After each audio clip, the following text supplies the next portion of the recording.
Isang mapagpalang araw sa ating lahat mga kapana. Eto, kumusta po tayong lahat mga kapana? Muli tayong mag-adventure sa wakas mga kapana. Tumila na yung habagat dito sa amin at tumila na rin yung ulan. Kaya eto, papapalaw tayo. At oras natin mga kapana ay alas 12:30 na po ng madaling araw. At ang maabang kayo sa spot mga kapana, dito lang kami sa may tapat sa dati nating spot na pinagkukuhanan ng mga talakitok. Baka sakaling malinaw pa yung dagat at ayun, abang kayo mga kapana sa mahuli natin mamaya. A few moments later. Eto mga kapana, nakalubog na tayo dito sa kailaliman ng dagat at eto yung bumungat sa atin. Nakikita niyo naman mga kapana, isang balbasan or goldfish. Masarap na pangsabaw. Sa pool ka ngayon. Salamat, maganda yung tama. Headshot, hindi nakapalag pa.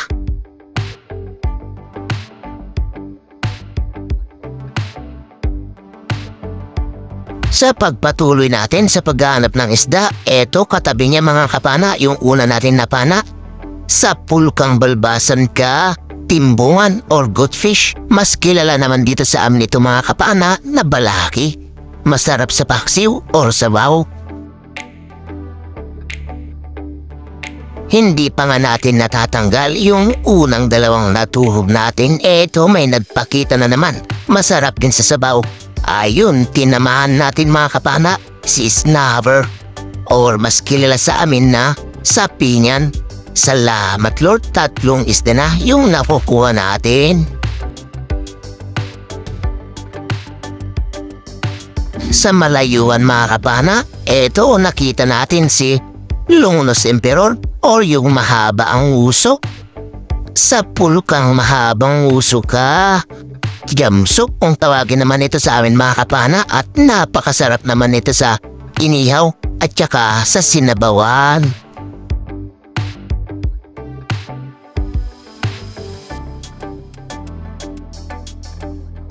Dito mga kapana ay nakakita tayo ng maitim na isda. Akala siguro hindi natin siya kita. Ayun, tinamaan ka ngayon. Headshot, hindi nakapalag pa. Kahit maitim ka, makikita ka pa rin. Eto mga kapana, ang ganda ng pagkahiga-higa. Sa pulkang kanuping ka. Hihiga ka na nga lang dyan pa sa buhanginan, edi kita ka lalo niyan. Eto naman mga kapana, nagmamagaling sinalubong tayo. Ayun, tinamaan ka ngayon. Sa salubong ka kasi akala mo hindi kita matatamaan ha? Napakalapad pa naman ng katawan mo. Kahit nakabikit, tatamaan ka niyan.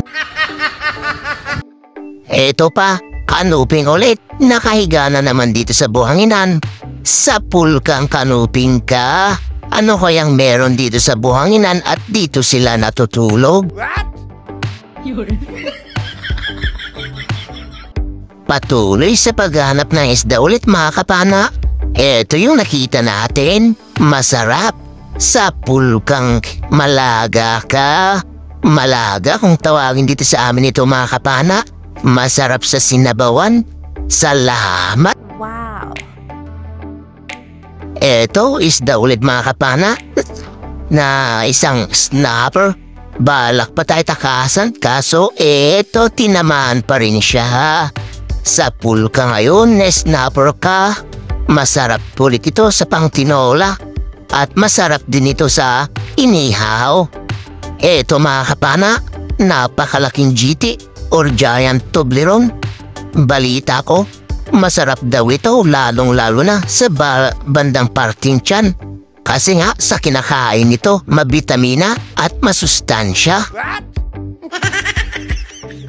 Sa pulkang GT ka, ayun nakatanggal mga kapana. Kasa ulit tayo para mapahanap pa natin ito. Sayang din naman ito kung makakatakas lang.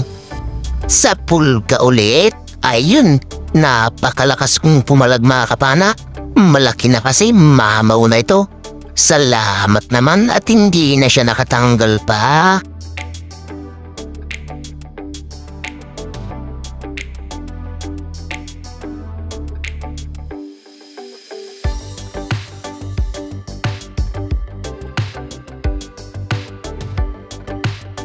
Eto mga kapana, nakakita tayo ng isda. Maganda na sana yung pagkakatago niya, kaso kita yung kalahati ng katawan, kaya natuhog pa rin siya. Kung magtatago ka, buong katawan mo itago mo, wag yung ilalabas mo yung kalahati. Eto ulit mga kapana, isdang maritis na naman. Nagpakita ha. Malaki na ito. Sa pool kang marites ka. Eto mga kapana, yung sinasabi nila na marites din dito sa kailaliman ng dagat. Kasi nga, sa sobrang haba ng uso nito. Eto mga kapana, dalawang isda yung nakita natin. Mukhang nagdidid sila. Kaso nakita ko na sila. Ayun, tinamaan natin silang dalawa. Pasensya na, kailangan namin ng pang-ulam.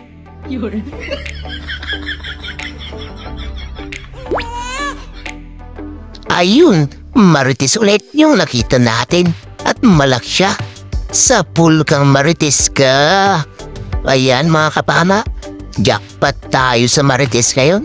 Nagsilabasan sila.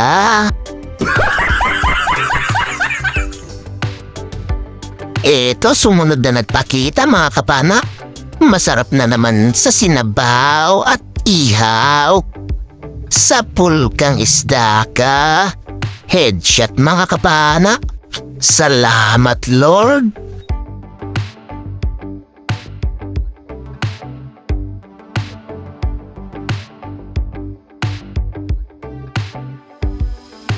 Hanap ulit tayo ng isda. Eto, si dalagang dagat.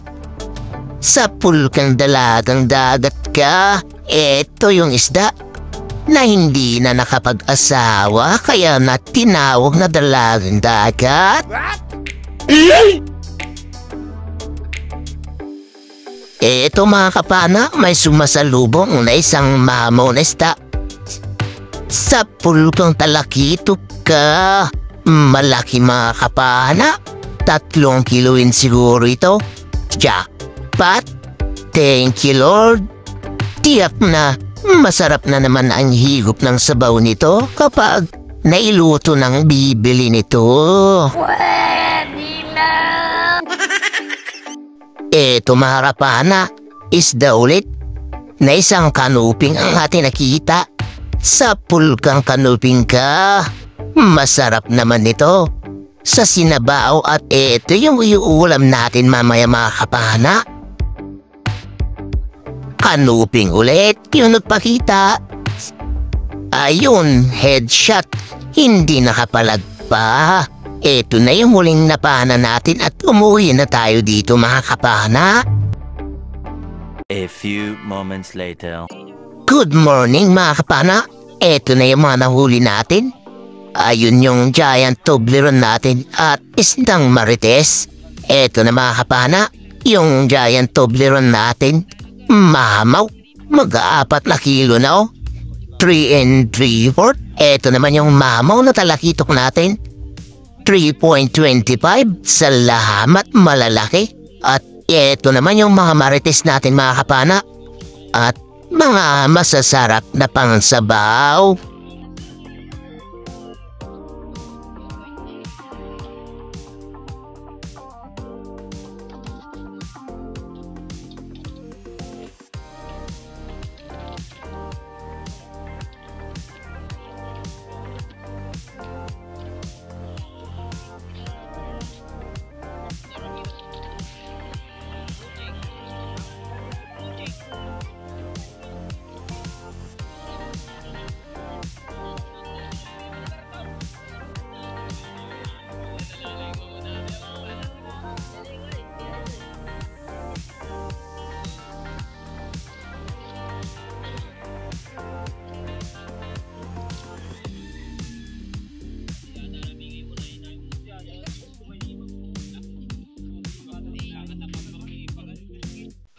So mapagpalang umaga mga kapana, eto na yung mga nakuha natin kagabi. Ayan yung GT natin, yung Giant Toblerone, 3.75. Yung sari-sari natin mga kapana, 5.55. Yung talakitok natin na malaki, 3.25. Yung first class natin na natira mga kapana, 2.05. Kaya 14.6 kilos lahat yung nabatimbang natin na pinabenta. 1.7 naman yung pang-ulam, kaya 16.3 kilos yung nakuha natin mga kapana. Ito yung bayad ng isda natin. 3,184 plus 2,670 sa kasama po, kaya 5,854 yung bayad ng isda namin na dalawa. Minus 525 na gasolina at saka yung ice. 5,320 na yung natira, pinag-apat namin mga kapama. At ito yung partihan namin, 1,332. At ayun, sa susunod na video na po tayo mag-shoutout mga kapana. Hindi po tayo makapag-shoutout ngayon kasi may nagpapatugtog dito sa kapitbahay namin. Hindi po tayo makapag-shoutout kasi makaka-copyright po tayo kapag nakuha may naririnig na music. Kaya ayun, pagpasensya nyo na lang po muna mga kapana. Abang-abang na lang sa susunod na video natin at doon tayo mag-shoutout. Ingat-ingat na lang po tayo mga kapana. God bless po sa ating lahat.